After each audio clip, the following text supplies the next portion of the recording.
And thank you for tuning in to the second session today on the 17th of September.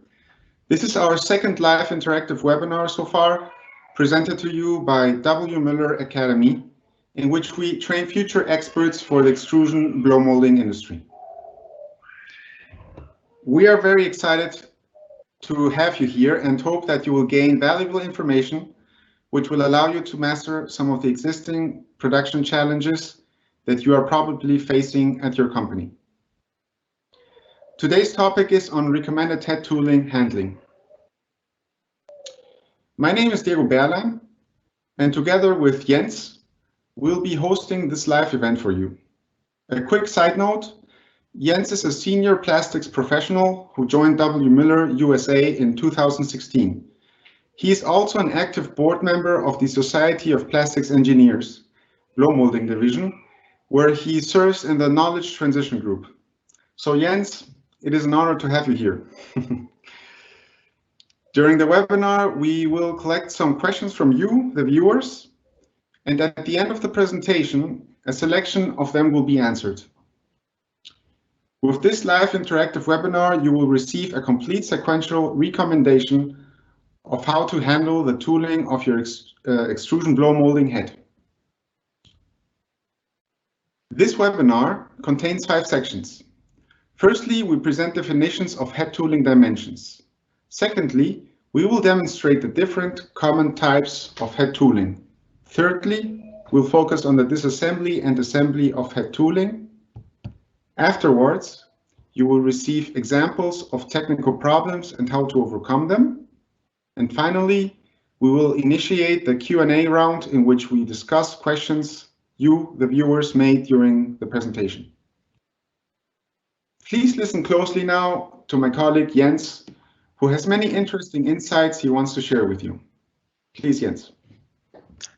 Good morning. Thank you very much, Diego, for the nice introduction. And welcome, everybody, and good morning, or better, from where you're listening or joining today, wherever in the world, it might be afternoon or evening already. We saw in the list of registered people for this event that we have many followers joining us today from South America. Buenos dias e boa tarde. This is also the reason why I try to speak slow, clear, and loud, that everybody has an equal chance to understand what we are talking about. This is the second webinar of our series, Mastering Production Challenges. I would like to welcome everybody who's joining us for the second time, and a special welcome to everybody who is new to this series and is joining us today for the first time. No matter if you're new to this industry or if you're a long-term expert in blow molding, you're very welcome, and it is my utmost pleasure to have the time today to talk to you and to share some of my knowledge and experience. Today, we are going to talk specifically about head tooling. And the first question I would like to raise, or which is addressed, is how do we know what style or kind of tooling is necessary, and how can we find the right diameters and sizes of this tooling? In today's world, everybody is talking about lightweight containers, and the demand for lighter and lighter containers is increasing, not only to environmental reasons, but also to cost savings. With this increased demand on light containers, we also see an increased demand on better and better tooling. But how do we come to the right tooling? We start with very basic input, which is an article drawing or a sample container, or if both is not at hand, we like to get a 3D model of your mold. We need to know the blowing process. Is it a regular bottom down or top up blowing? Is it a blow, fill, and seal application? How does the flash look? What is the neck finish like? How long is the parting line? How long is the cutting edge, etc. When we have this together, we start to use data and our experience.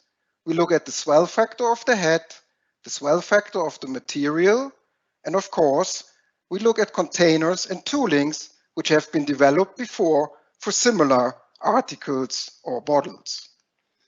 Experience is key in all of this. When we have this collection of data and information, we start to do some calculations in order to reach the best possible pin and die diameters, but also the best geometry of the tooling you need. In the slide before, I mentioned two swell factors, which might be new for one or the other within the audience. One swell factor is the head swell factor, which is basically the ratio of the die diameter and the actual Parison diameter, which is leaving the head. The other swell factor, what most of the people talk about, is the swell factor of the material. The swell factor of the material is the ratio between the gap of die and pin to the wall thickness of the Parison, which is leaving the head. Please be aware that especially the swell factor of the head can be different by make and model and also by design.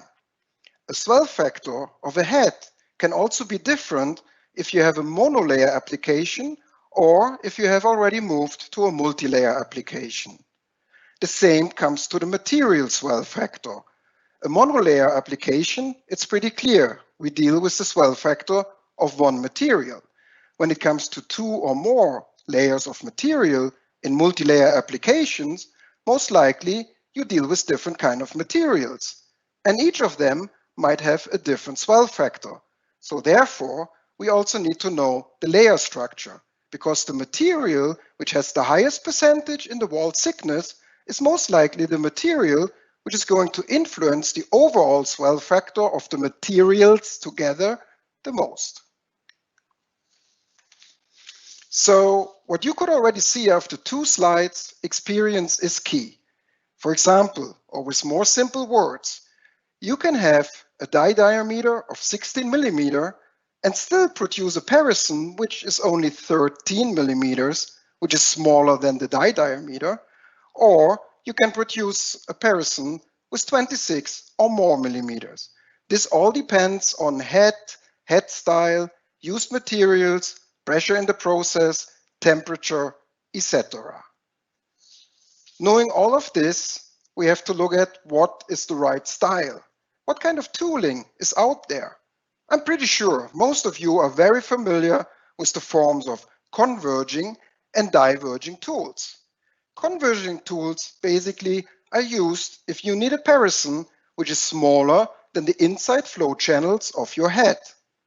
Diverging tooling, as we can see on the right side here, is basically used if you have to produce a Parison which is larger than the Parison of your internal flow channels or head design. The next form of tooling is a little bit special. We call it multi-piece tooling. Multi-piece tooling can either be a converging tool or a diverging tool. The main difference is that you usually have a faster and easier changeover and reduce your changeover time. Why is that? When you look at the picture, you can clearly see that the pin consists of two parts and the die has a die ring insert. Basically, you only change these two components and the main body of the tooling stands in its position where it's already dialed in to have a good material distribution in the Parison and therefore in your article. Another form, very common, is profile tooling. The same here. Profile tooling can be used for converging or for diverging tooling. There are several forms or possible combinations. For example, you can only profile the die, or we have only a profiled pin. This mainly depends on which of the two parts is moving during the wall thickness programming process. The third option, of course, is when you have both a profiled tool, a profiled die, and a profiled ring. Also here, I'm going to repeat myself, experience is asked. This form is a two-step, or we call it double overlays tooling. Here you can clearly see in the picture that we don't have only one ring in the die, we have even two or three and more is possible. The same for the pin. We have two different parts adding to the pin tip. Sorry for that. This means with this setup, you have different chances and you can influence the wall distribution and the material compression in certain areas. Especially when we look at material compression, we try to influence the memory effect, which is clearly there and has an influence on swell factors. I'm pretty sure not all of you have seen a die like this before. It's very seldom used and mostly for larger containers and industrial products. The effect is clear. Once you have started your serial production, you can use this kind of tooling to improve the wall thickness, material distribution even further and really optimize the container and article. And this optimization is not only focused on lightweight and material reduction, but you can influence other things like top load and stress test for your article.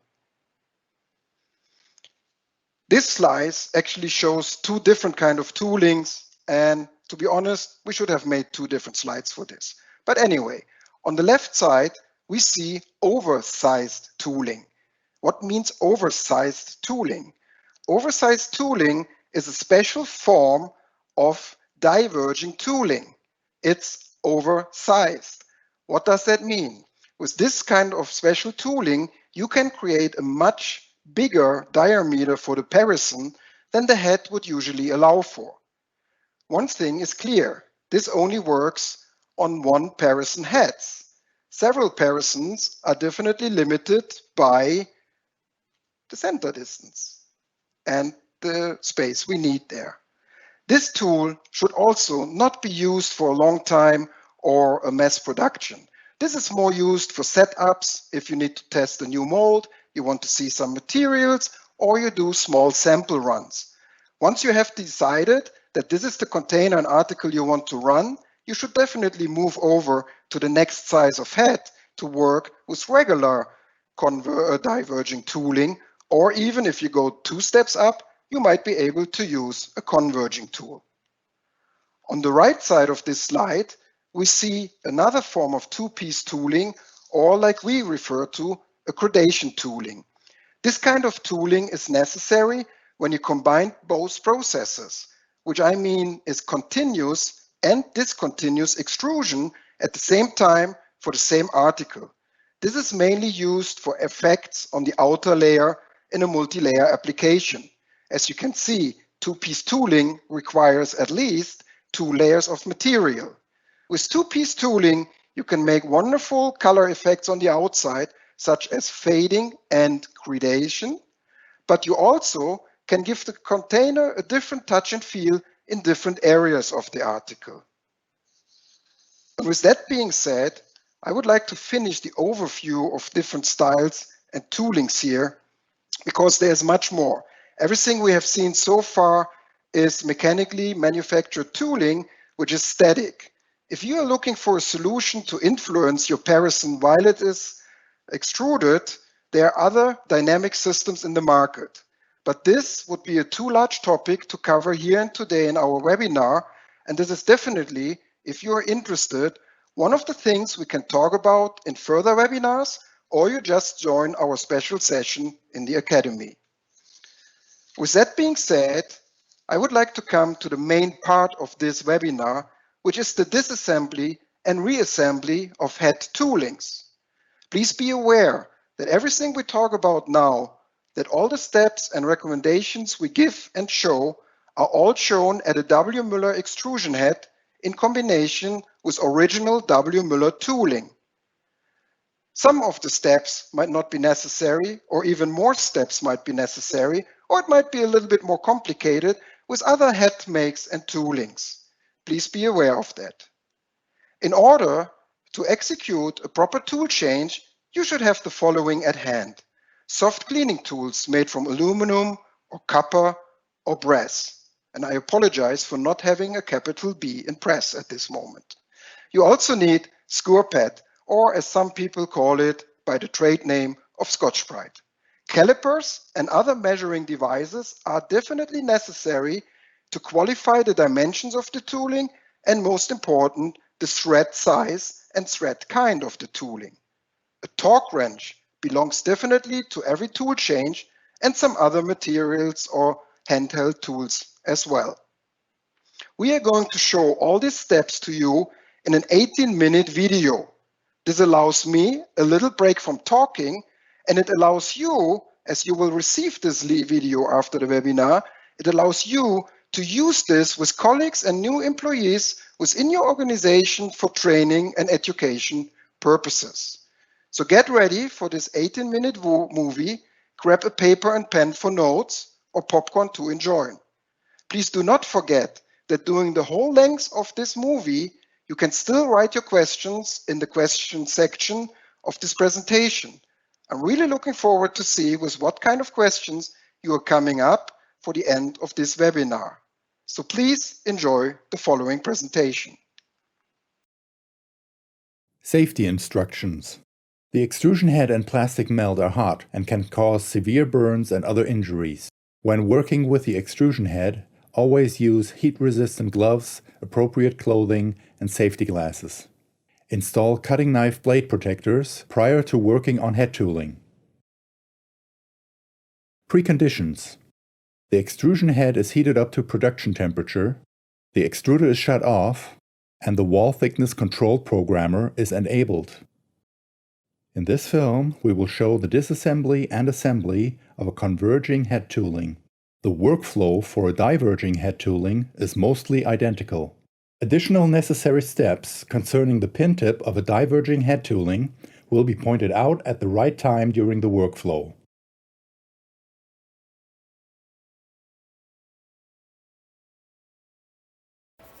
To start, clean the gap between the die and the pin and the hexagon recess of the pin using copper tools or a scour pad. Manually open the gap of the pin and die to 50%.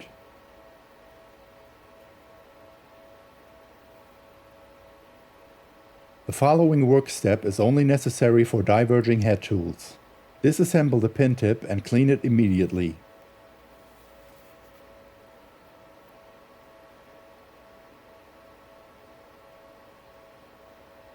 Lightly tighten the two outer adjustment screws of the 3-point die adjustment unit. Loosen the center adjustment bolt. Switch off the heater band for the die and remove the heater band.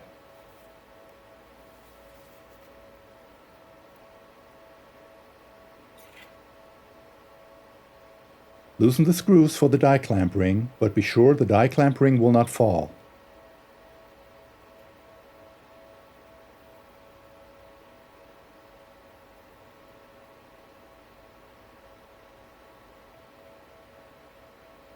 Then the die clamp ring can be turned slightly and removed. Please use caution and be sure the die does not fall out of the head. Now the die can be removed from the extrusion head.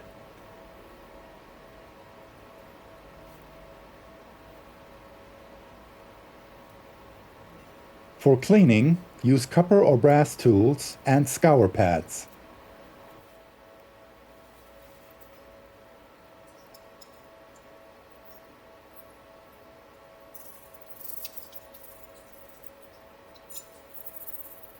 Remove the majority of the plastic from the pin while it is still installed in the extrusion head. Then remove the pin.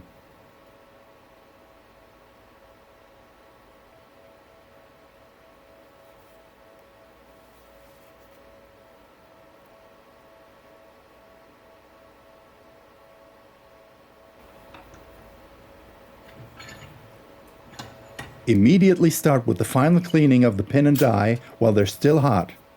This will make the cleaning process much easier.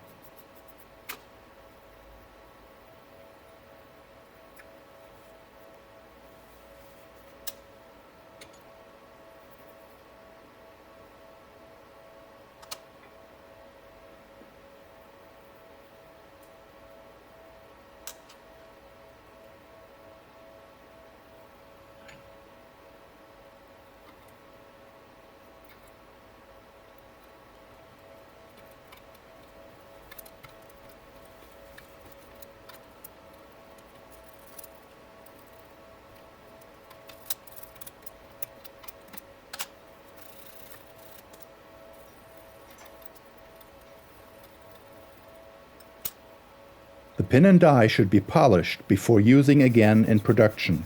This will help prevent die lines on the finished article.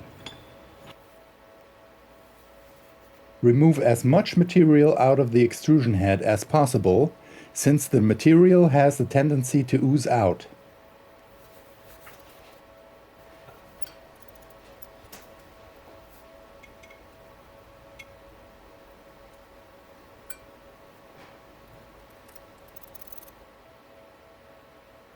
Completely remove any plastic from the sealing surfaces in the extrusion head where the die and pin are installed.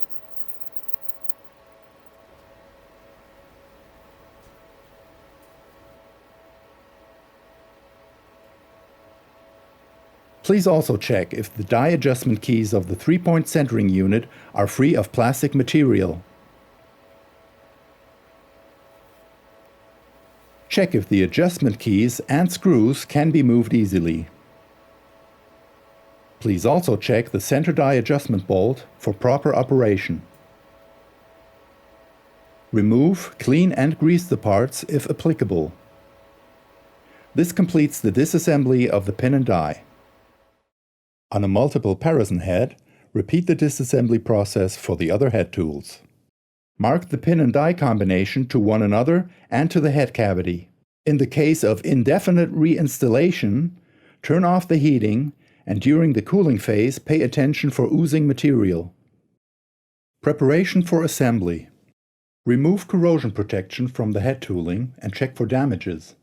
Check relevant dimensions of head tools that have not been used on this particular extrusion head before.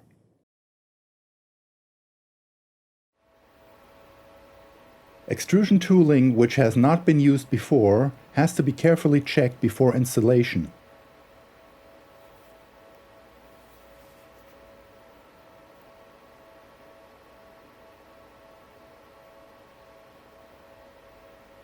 Even small problems can cause the pin to seize into the extrusion head. The use of incorrect pin and dies is one of the most common causes for major repairs on extrusion heads.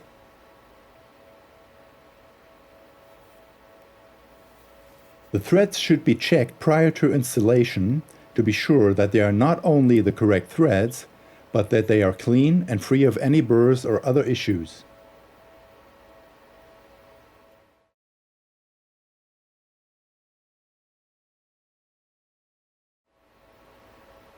Sealing surfaces on the die should be straightened with a bench stone if applicable.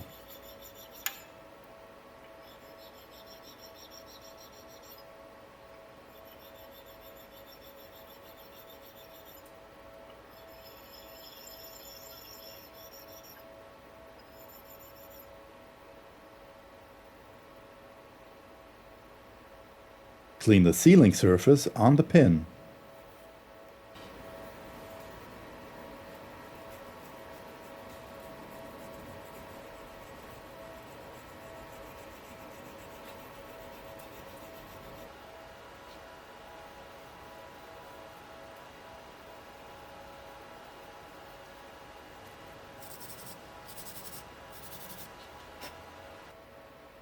The following step is for diverging head tooling only. Separate the pin tip. The sealing surface of the pin tip should be straightened with a bench stone if applicable. Some pins are not two-piece pins, so this step may not apply. Coat the threads with high-temp anti-seize. Keep the sealing surfaces clean of anti-seize. Wipe off the sealing surfaces with a clean rag if applicable.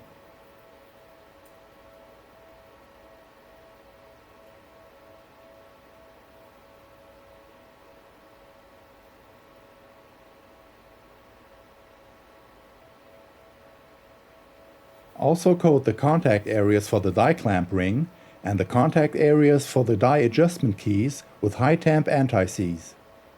This will improve the function of the die adjustment system greatly.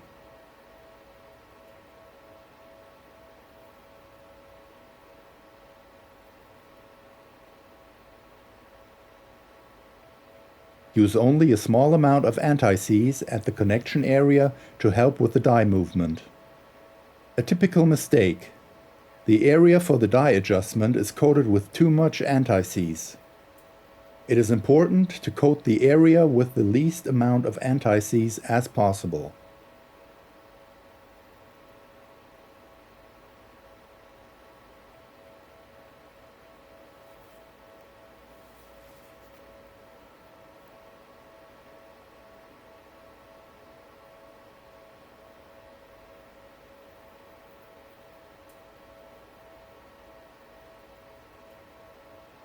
Also coat the area of the die clamp ring with the high temp anti-seize.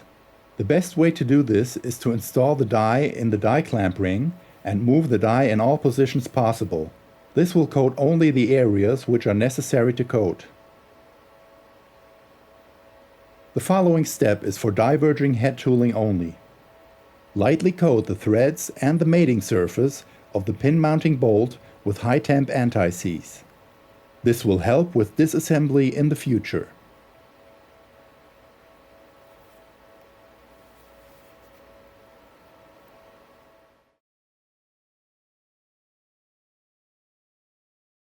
Preconditions. The extrusion head is heated up to production temperature, the extruder is shut off, and the wall thickness control programmer is enabled. Attention! The assembly of head tooling requires the assembly of still cold and hot components. Particular caution is required here, as highly precise fits and threads are only dimensionally accurate at 20 degrees centigrade or 68 degrees Fahrenheit, and sometimes deviate from their dimensional accuracy when exposed to heat. Give the cold components enough time to heat up before tightening the bolts.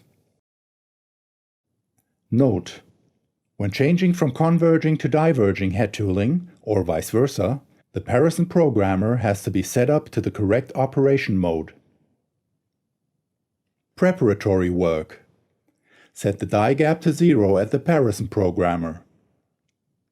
Before installation of the head tooling, check the sealing surfaces of the pin and if the die adjustment keys and the centering screws move freely.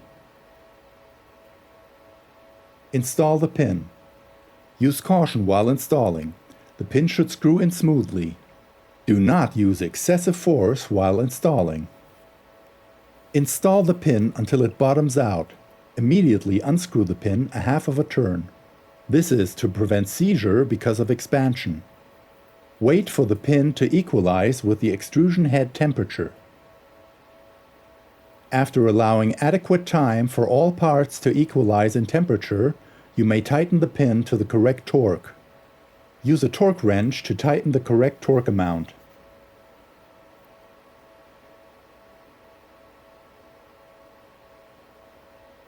Position the prepared die. If using an ovalized die, check for correct orientation in regards of the mold parting line. Move the die backwards so it comes in contact with the adjustment keys. Install the die clamp ring and check if it is parallel to the die connection plate.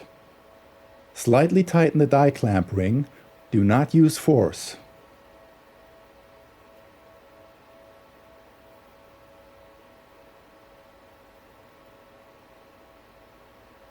The following work steps are for converging head tooling only.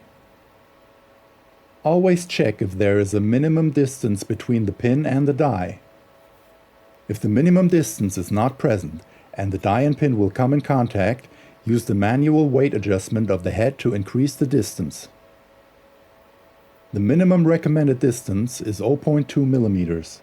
When using small head tooling, the minimum distance can be checked by using a piece of paper.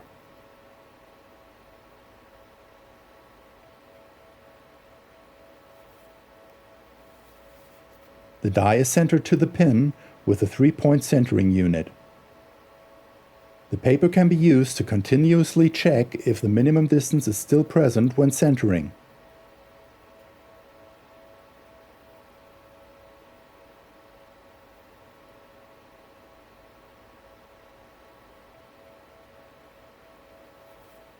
When adjusting the minimum distance between pin and die, please also check that the minimum distance between the lower part of the head and the slide bushing flange is approximately 1 mm if using a converging die.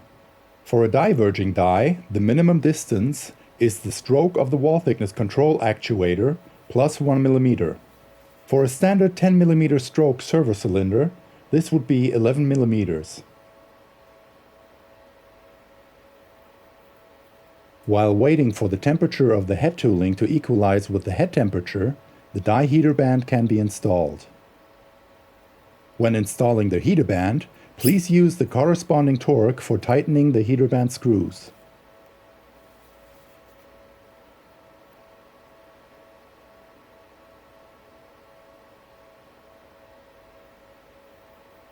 Switch on the heating zone and wait until the die has reached the set temperature.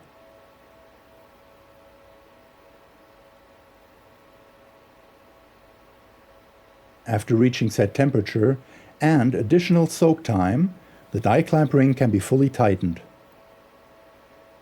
Tighten the screws using a crisscross pattern. Tighten the die clamp ring bolts in 2 steps. The first step, half the amount of the final torque should be used. Then go back and fully torque all bolts. It is very important to torque the bolts evenly. Failure to do so could result in leakage and poor part quality. Check if the die clamp ring is parallel to the head connection.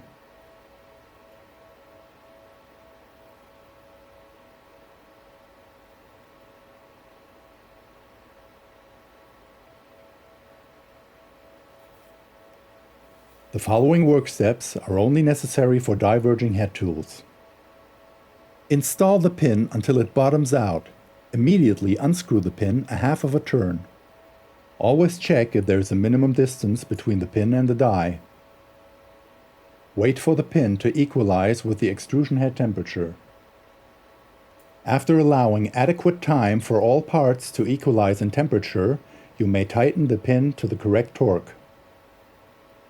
Check again if there is a minimum distance between the pin and the die.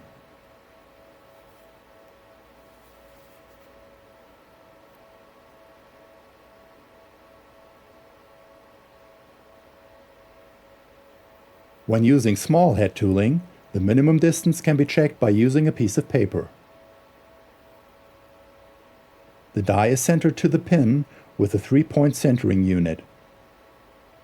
The paper can be used to continuously check if the minimum distance is still present when centering. Be sure the wiring for the heater bands are secured properly and will not come in contact with any moving parts such as the hot knife, pre-pinch, or molds.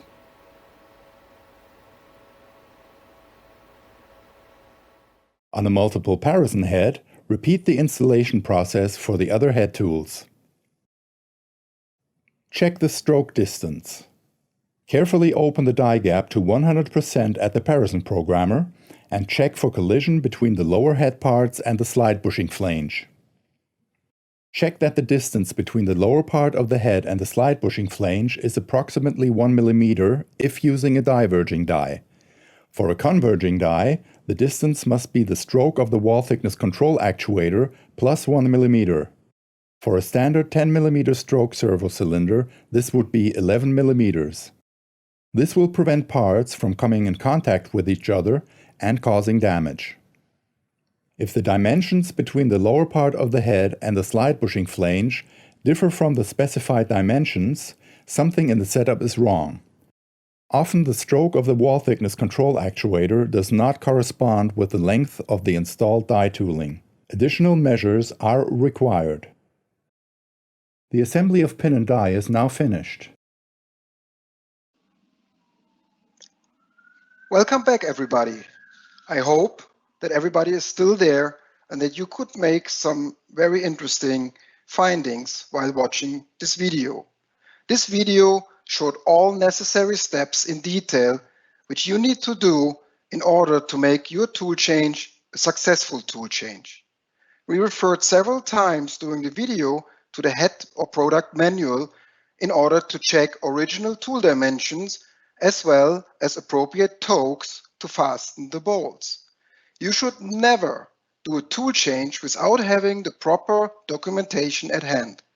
If you do not have it, or if you cannot find it within your organization, please give us a call. We have your manual and we're going to send it to you by email immediately. Our contact details will be shown at the end of this webinar. Feel free to reach us at any time. Now you know how to do the proper tool change. Maybe you have known it before, but you saw all the steps which are necessary. What if somebody else did the last tool change and you are facing the issues now? Therefore, we come to the almost last section before we go into the questions, which I would refer as the troubleshooting of this webinar. We talk about typical issues you might face in your day-to-day operation. One thing is the most important thing. Never use excessive force on an extrusion head or extrusion tooling. Remember that the installation of cold parts in hot areas can be up to a kind of welding process. They will be seized, these parts. Also, wrong torques should not be used. So in the first place, it's important during the tooling change to use the appropriate torques in order to prevent this. But anyway, if you're facing the issue, please contact us before you use excessive force on your extrusion head. Nobody knows your W. Müller extrusion head better than we do. And we have all the documentation of your head at hand, and we can help you to troubleshoot or give you the best possible advice on the phone. Remember, extrusion heads might look the same from the outside. Most likely you see heater bands and thermocouples, but the inside of such a head can be totally different depending on the make and model, the design, and also the layer structure which is produced with these heads. Here are some mechanical issues you may encounter. You might need some force or excessive force in order to center the die, or you see material leakage when the head is started up. Possible causes could be excessive wear or damage of the parts from the centering unit. The die clamp ring might not have been installed parallel or flush, or the wrong torque might have been used, which means it could easily be over-torqued. Sealing surfaces, when it comes to leakage, the surfaces might not have been completely cleaned, or there is a damage. In all of these cases, you always have to disassemble the complete head tooling and follow the steps you have seen before in the video. Check the parts for damage and wear. Reassemble everything with a specific force and use a temperature-proof lubricant or anti-seize. More issues. For example, you have a several Parison head and one cavity or two cavities on the double-sided machines have a different quality and the root cause is not completely clear to you. We recommend to do the following things. Check the tooling and other parts for mechanical damage. Check if the tooling has the right dimensions and right angles and the right design compared to the other ones in the Parisons which are working fine. Maybe your tooling has the wrong base material and changed over time. Or, very simple, but it happens every day, you have a wrong alignment of overlies tooling. The solution is to specifically look at these parts which have damage, try to repair them or replace them with new parts. Whatever you decide to do, don't be shy. Give us a call. Problems can happen every day, everywhere, and we will give you the best possible advice if we think something can be repaired or something should be replaced. Look at this picture, for example. We can all agree that we see 4 pins. We don't see 3, we don't see 5, we see 4. And on the first look, they all look the same, but they're not. Have a closer look into these framed areas.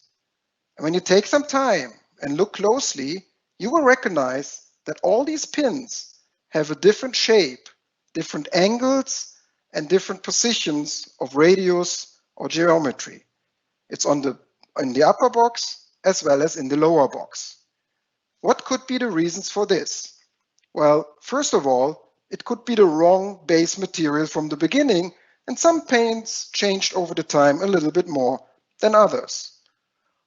Or this is cheap, self-made, or as we say, homemade tooling, and somebody produced them without the proper drawing or without the proper techniques to manufacture these. This might be the result of this. Or, and we see it also from time to time, one of your colleagues was very ambitious and used excessive force while cleaning and polishing these pins on a lathe. Just at looking at this picture, I cannot tell you what went wrong. I listed what could have gone wrong.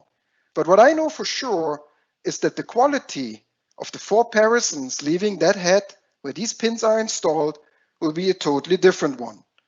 So what you should remember, sometimes the mistake or the problem is not obvious when you only look at the die and pin of the partisan, which is causing your problems. The last group of troubleshooting is temperature related. You might see poor material distribution in a cavity or in a partisan, or you even have an uncontrollable wall thickness profile, even if your wall thickness programmer is running fine and the other cavities are fine with that. Most of the time, this is not a mechanical issue, it's a temperature related issue, which means the temperature in the lower part of the head could be too low or too high. This could be caused by a faulty or not correctly or maybe wrong type of heater band. The same is for the thermocouple. The thermocouple might be the wrong type, it might be faulty, or it might not be installed correctly. And when I mean installed correctly, have a look at the picture on the right side on the bottom of this slide. If you have a situation like this, it's not obvious. You see the thermocouple from the outside in its socket attached to the heater band, and it looks fine. But you cannot see what's going on inside. So please check this as well. So you're facing one of these issues with the temperature. What is the solution? First of all, before you start looking at things and guessing, you should take the correct temperature of the partisan as it is leaving the head. This can be done with a probe or even simpler, one of these infrared handheld thermometers. Then you see if the temperature is correct as set and shown on the display of your control unit or not. Then you start. You check the position and the function of the heater band and the thermocouple. If one of these is faulty, of course, you have to exchange it. When it comes to the thermocouple, also make sure that in the die there is a hole drilled to the tip to be entered from the thermocouple. You can see that there are a lot of conditions and influences on the quality of your operation and processes. It's hard to summarize everything with just a few points, but we try to do it with 4, reflecting a lot of what you have seen so far today. The first thing is, if you have new tooling to be installed, always take the time to check it. Make sure the dimensions of the tooling are correct, that the die belongs to the pin of the tooling, especially when you use it the first time. And also, very important, the thread. The same thread size in the wrong game might be a problem. And once this is in the head, you might have problems to disassemble. In the whole process, be careful, patient, and use the right tools. Take your time. Don't hurry when installing cold parts in hot areas. Take a break, take a water, cook a coffee, take a coffee, or have a snack. If you don't take the time you need to do this properly, you will need much more time later to fix problems, and downtime is expensive, and none of our managers like that. Last but not least, as simple as it might sound, check the sitting or the position of the heater band and the thermocouple. This is where it very, very often starts. And with all of this, we're at the end of the official part of the presentation. And I would like to return the word to my good old friend, Diego. Diego, still awake? Yes, I'm still here, Jens. It was very interesting, so it was not that hard to stay awake. But thank you very much for your presentation. And dear viewers, just an information, if you were not able to watch the video completely because of internet connection difficulties or other problems, please don't worry, because we will be sending you a copy of the film in the next days so that you can always review the process shown with your colleagues. All right, let us start with our Q&A round. You're free to type in your questions on the right side of your screen in either English, German, Spanish, or Portuguese, and we will try to answer as many questions as possible, but also ask you for your understanding if we are not able to answer all of them due to time restraints. Nevertheless, we will be answering all questions placed in the Q&A section per email in the next days if yours was not answered during the session. Please remember to include your names and email addresses so that we can contact you back very soon. So Jens, are you ready for our Q&A round? Yeah, let's rumble. Let's see what our dear viewers are coming up with, and I hope that I'm able to answer them. If not, okay, we will answer them later, but shoot, let me know. All right. Our first question was already asked during the first session, but since it seems to be also an important question for the current session, we will gladly present it here again. So here it goes. It's why do I have to check on the drill holes of the temperature sensors at the die if I bought the dies from W. Müller? Please, Jens. Yes, that is an excellent question there, and the viewer was very detailed following the presentation. It is a fact, when you receive new tooling from W. Müller, there is no hole for the temperature sensor or thermocouple drilled into the die. And the reason for this is, we know the head where this tooling is going into, but we do not know the full situation of the head in your machine. Machines have different make and models, and you have different processes. So we don't know if there are any space or location problems or interferences, which then would put the thermocouple as well as the plug of the heater band in a not very comfortable situation. So once the head is installed and the tooling is installed, and you might have a cutting device or whatever, you can check where you think is the best position for you and for the cables which you have to handle on the back side of the head, where you want to have the thermocouple and the plug of the heater band sitting. So therefore, it's correct, we are not providing these, and you should have a look at this. What we also recommend, the diameter, the correct diameter for this tool, for this hole, would be 8.5 millimeter, approximately 5 millimeters deep. Use a drill bit, which has an angle, I think we refer to 120 degree, to make sure that the tip of the thermocouple has a very comfort and smooth position to sit in. But it's a very good question. Thank you very much, Jens. The next question is regarding converging and diverging tools. And it is there a certain diameter value for using certain dies and pins that one can use as a guide to decide when to use converging or diverging extrusion tooling? Please, Jens. Wow, that was a lot of if and when and what happens. I will try to summarize this answer, and if it's not for a specific container, or if it is for a specific container, please provide the information and we will look at this. In the beginning, when we spoke about designs and styles of tooling, converging and diverging was mentioned. And like I said, you cannot really base your decision on the Parison diameter you want to achieve. You need to know the tool, the head diameter as well, the construction of the head. Like I said, if you have a certain diameter for the Parison and your inner pinolas or the inner flow channels in the head are much bigger, then you will need converging tooling. If you want to produce a bigger Parison than the head would allow, or than the head parts are designed for, then you need diverging tooling.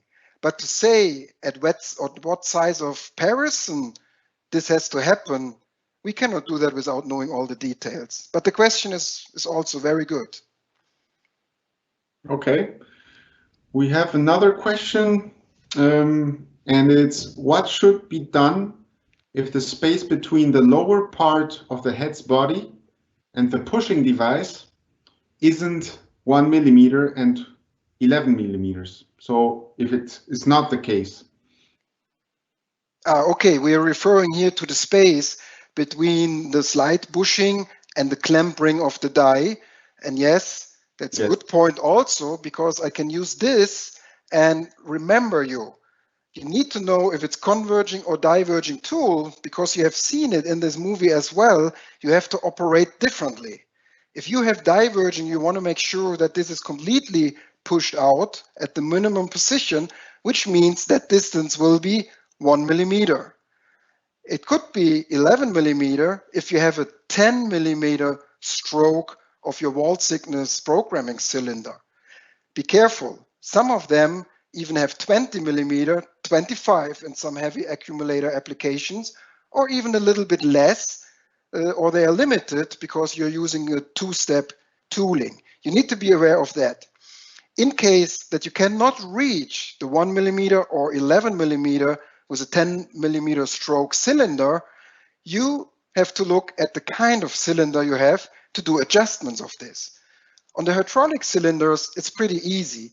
You have an adjustment nut, which is a ring nut on the lower or upper part, and another nut, which is fixing the position.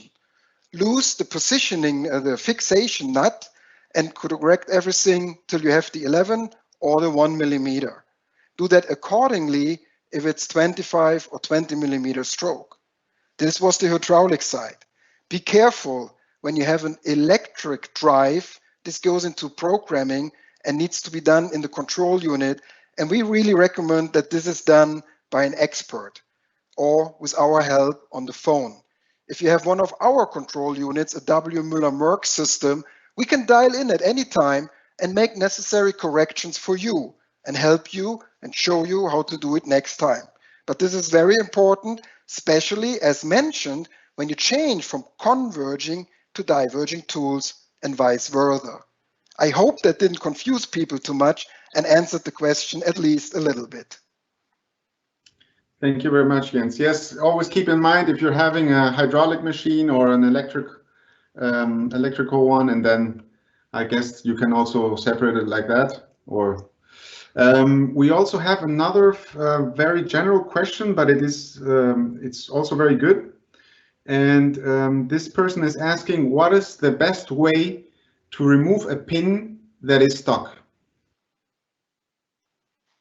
So this best way to remove a pin which is stuck or sized. Yes, As I said before, first of all, don't use excessive force. That's not the best way. It might help you, but it might only help you once. And if you start to damage parts inside or bend parts over, you get problems in your material distribution later, which you cannot correct just with the die centering. So if it's really stuck, a general answer is not as easy to give, because this all depends on how does that head look on the inside.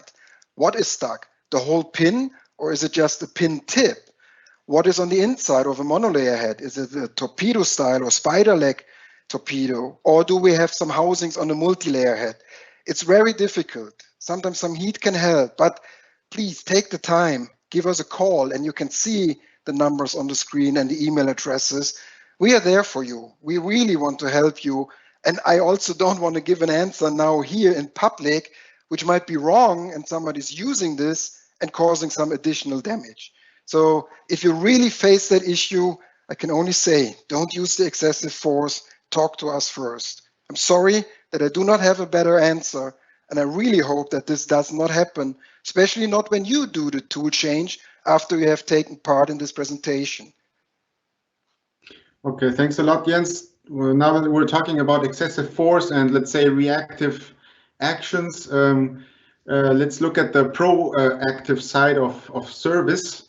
This person is asking about well, he's asking the following: what is the recommended service interval of the extrusion head tooling? We're talking about a service interval for the tooling, not the complete head, correct? Exactly. Yeah, only the tooling and to prevent situations. Yeah. Yes. This is a very easy answer. The interval is the number of tooling changes you do. If you do it once a year, you do the whole procedure and check everything. We saw in the video, checking that the parts move easy, that everything works fine, that everything is clean, not damaged. This should be done every time you change that. And if you do it every time, there's no additional things required on the tooling side. Be careful. What I said is for the toolings. The head as such, with moving parts, with hydraulic cylinders, electric cylinders, with a lot of heater bands, thermocouples, it's up to the usage. You can do your kind of preventive and check everything, but we also offer preventive maintenance programs or come out to support you, train you, and teach you. But when we talk about the interval of only the tooling, every time you change it, it's the right time to do all these checks, maintenance, or whatever you want to call it. Okay, yeah. I also see it like that. I think it was only related to the tooling. Thank you very much. And we have time for one more question. This one is from the US, I think. Hey. I think so, but I'm not sure. Hi, I am wondering if there is a proven formula to calculate and decide the dimensions for bushing and pin. Well, this question is basically going back to the beginning of this presentation when I showed you all the parameters which are necessary to make that decision. You can measure the swell factor of the material, which will not tell you how the next size of tooling should look when you change the article, because you don't have the swell factor of the head. And no, sorry, there is not such a list which gives you all the swell factors of all the different makes and models of W. Müller extrusion heads. And one of the reasons is that there is nothing like a standard W. Müller extrusion head. Everything is made customized for your application, your machine, and so on. So this is a very kind of general question. It's a good question. Please, listener, don't get me wrong here. It's a good question, but there is not such a set of data which we could distribute and then easily you make your tooling. A lot of it is experience, and to be very honest, sometimes it's also a little bit trial and error. Trial and error is what makes experience. But we are here. Contact us. We are always very helpful with local tool manufacturers. There's a lot of qualified companies out there which can make head toolings, and we cooperate with them as well. But it should be made on our input when it's for a W. Müller head. I hope also this helps a little bit. I couldn't. And I hope I don't sound like a politician here, just talking, not giving any input. Almost, but we know that you like to joke around. So it's, but you have a lot of knowledge. So you might also be a good politician. Who knows? But fortunately, you are with us, and I couldn't have said it better. So thank you very much. Thank you. Ladies and gentlemen, unfortunately, our journey of dies and pins has come to an end, and we hope that you were able to gain valuable insights. If your question was not answered during this session, please remember to contact us. And as you can see, we left our contact details in the background. That is, for our global customers, we suggest that you contact our headquarters in Germany to get a faster response. And for our customers in the Americas, we kindly ask you to contact our team in the United States, and they will come back to you as soon as possible. Please be aware that we will be sending a copy of today's webinar to all attendees. By the way, if you are interested in any topic related to extrusion blow molding, our W. Müller Academy can assist you in different ways. You just need to fill out the form we will send you after this live event, in which you can make any comments related to any topic. Our process engineers will get in touch with you and provide state-of-the-art consultancy. On behalf of the entire W. Müller team, I thank you for your time, and we would be very grateful to you if you could answer the feedback form, which we will be sending to you very soon. With your help, we can improve our services and find out how we can support you even better. If you want, you can also comment on which webinars you would like us to hold in the future. Then have a good day, and I say auf Wiedersehen.